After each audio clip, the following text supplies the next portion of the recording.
ever hit the accelerator and felt nothing happen?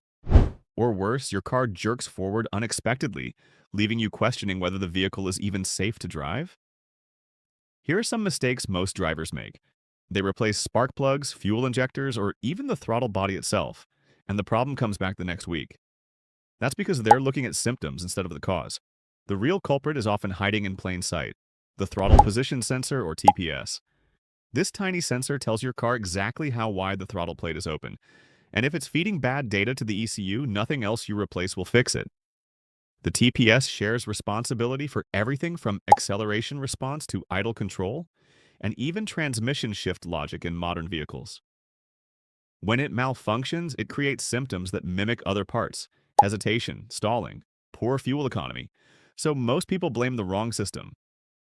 But diagnosis always comes first. By understanding the TPS's role, we can see why these errors happen and how to isolate them without throwing parts at the car. And by the way, if you want to stop guessing and start diagnosing like a pro, hit subscribe. Every video here gives you real-world steps, not fluff. Let's start with the basics.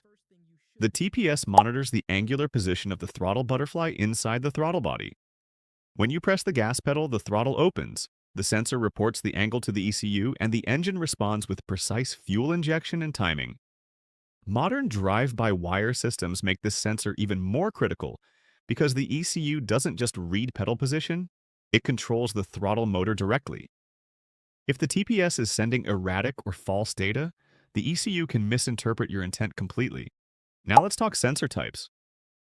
Most older cars use potentiometer-style TPSs. These work like a variable resistor, providing a voltage signal that moves from roughly 0.5 volts at idle to 4.5 volts at full throttle. Potentiometers are simple and cheap, but here's the problem. The wiper moves across a resistive track, and over time it wears out. Dead spots appear. Voltage jumps. The ECU sees this as erratic throttle input. Newer vehicles, especially European models, use Hall effect sensors. They're non-contact magnetic sensors that detect throttle position without physical friction. More durable, more accurate, less prone to wear, but they aren't immune. Electrical faults, wiring issues, or moisture intrusion can still cause failures. And some high-end applications even use magnetoresistive or inductive sensors for precision, yet the symptom patterns remain the same. That's why understanding behavior is more important than just reading voltage. Pause and answer this. When your engine hesitates, surges, or stalls, how often do you think about the TPS? Let's break down the 8 critical symptoms so you can recognize them immediately. First up, sluggish acceleration. If you press the pedal and the engine seems to hesitate or stumble, this is classic TPS failure. The ECU calculates the rate of change of throttle position to adjust fuel. A delayed or erratic signal creates a lean condition for milliseconds, but in driving terms, that's enough to feel a flat spot or a stumble.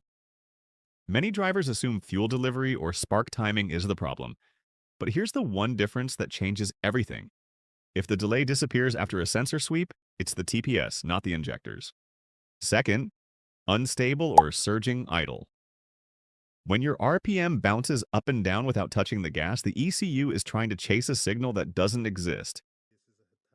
A noisy or inconsistent TPS tells the ECU the throttle is opening and closing randomly, leading to hunting idle. This is different from a vacuum leak or a dirty IAC valve because it responds directly to pedal movement, or lack thereof. Third, sudden stalling or unintended surges. Some sensors drop out completely. The potentiometer wiper may lose contact. The Hall effect sensor may have a circuit fault. In these cases, the ECU can cut fuel or inject too much unexpectedly. This can stall you in traffic or lurch the car forward without warning. High risk, especially in dense urban areas. Fourth, automatic transmission issues. The TCM uses throttle input to determine shift points.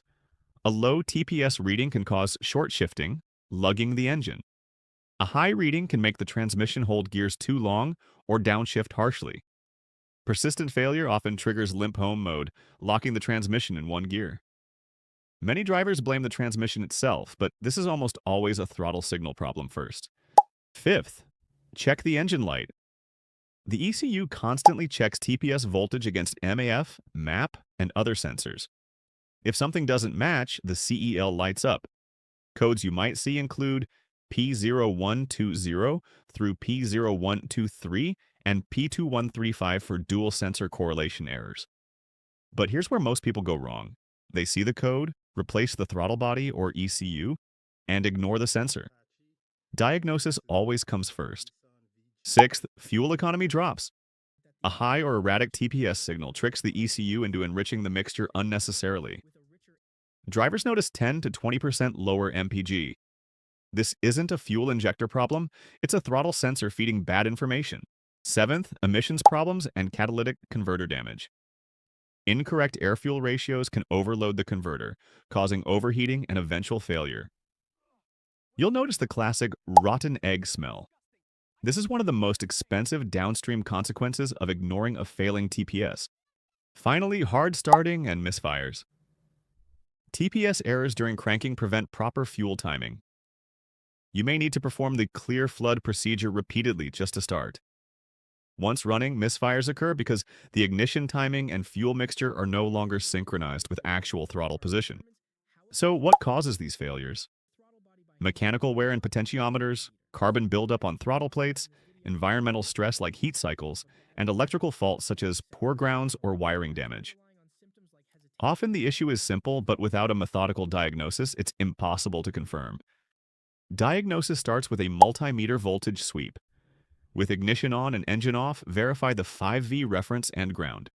Slowly open the throttle and watch the signal rise smoothly from 0.5V to 4.5V. Any jumps, drops, or glitches indicate internal failure. Tap the sensor lightly. If voltage fluctuates, it's physically degraded.